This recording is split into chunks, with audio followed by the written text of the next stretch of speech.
man, this is so exciting here live at VIVE, and just to stumble across and have you here, Erica. So where do we go? Oh my gosh. Well, we have to go to Mars, obviously. I feel like that's a no-brainer in the 10 minutes we've got Yeah. How to about we chat. stay here in VIVE We can stay here for at right five now? too. Okay, cool, That cool. works.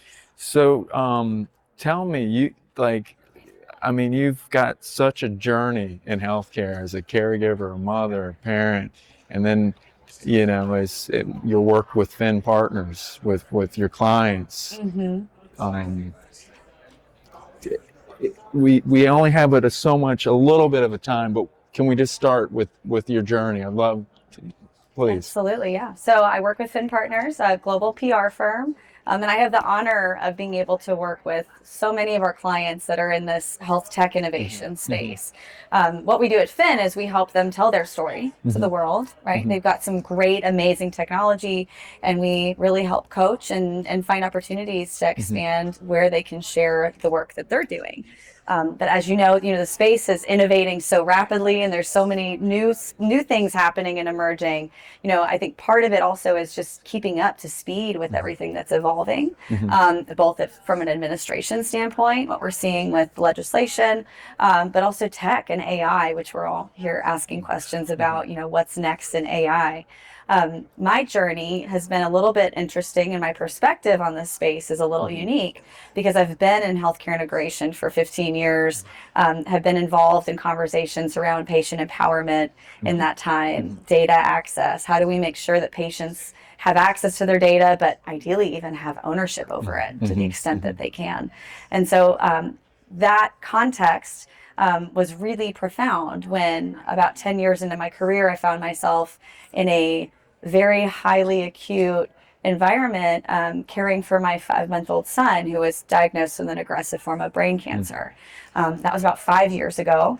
And in the time that the last 5 years have transpired, both his diagnosis and then the treatment and kind of the fallout from the treatment of cancer has been very eye-opening, because even though I've been in this space, it was so obvious to me where these breakdowns were occurring when we found ourselves living that life. Things really start to fall apart for so many that have to go through a cancer diagnosis and treatment, unfortunately, especially when things get complicated. The system just really does not serve you anymore. And I think there's lots of reasons as to why that's the case. I think the reasons, though, is that we have a hard time putting ourselves in the shoes of the patients and the families that have to go through that, and the real-time decision-making that's involved. And I believe that if we looked at those experiences as a starting point to inspire the innovation that we're experiencing as an industry, we'll get much closer to actual meaningful and high-impact solutions that actually move the needle in a direction we want to go. So I hear a lot of hope. What are you, like, the lessons you learn? Like, what is the way to do it right? Oh gosh. Well, I'm still figuring that out every day, unfortunately. Right. But I think it starts with advocacy. It's taking ownership over your own health to the extent that you can. The reality is nobody will care about your outcomes better than you or more than you. And that's true for my child too, right? As a parent, nobody's going to care about my son having a healthy childhood and adulthood more than me as his mom.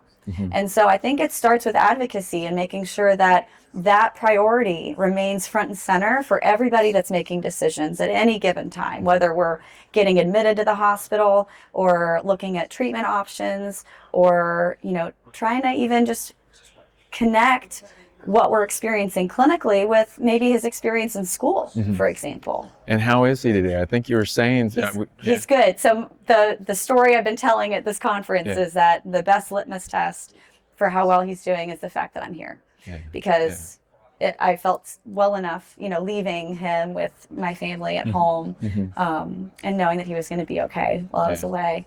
But we've definitely encountered several obstacles in the last year. We've had 3 recurrences that we've had to navigate. The most recent recurrence, unfortunately, was determined to have no traditional treatment options available. We've already radiated the brain in the area that this tumor has recurred more times than we can. Mm. And we're also out of options in terms of surgery. We're not really able to surgically remove anything else. Mm-hmm. And unfortunately, with this type of cancer, any existence of that cancer is an imminent threat if it's not removed. Mm-hmm. And so we've had to get very creative and a little bit out of the box in terms of our treatment, just to give him the best chance possible. Yeah. And part of our priority right now, honestly, is just life extending while preserving the quality of life as much as possible. Because all of the innovation that's happening, what might come to market in the next 2 years? Yeah. So that time is so precious and so invaluable for us to go and try to pursue at this point, so that we can give him, hopefully, access to a solution that would be more curative in nature. Well, I'm so glad to have you on, and just have your words of inspiration, your lived experience. I just pray and wish you and your family, your son, the best of recovery and many years. And as we wrap up, anything last that you'd like to share? I think, just my advice to the industry, if, I can share that, would be start with the human and look at the human experience as our point of inspiration, so that everything we're doing at the end of the day comes back to, are we supporting the human experience? Because that's one thing that's unavoidable. Every single one of us is a human being.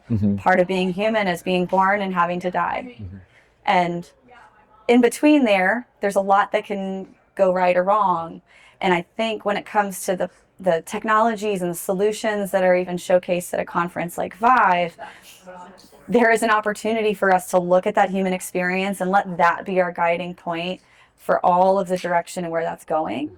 If we don't consider that as a part of the guiding light, we really are going to miss the mark. And those solutions aren't going to last. So if we can get back to the human piece of it as much as possible, we really can't go wrong. Yeah.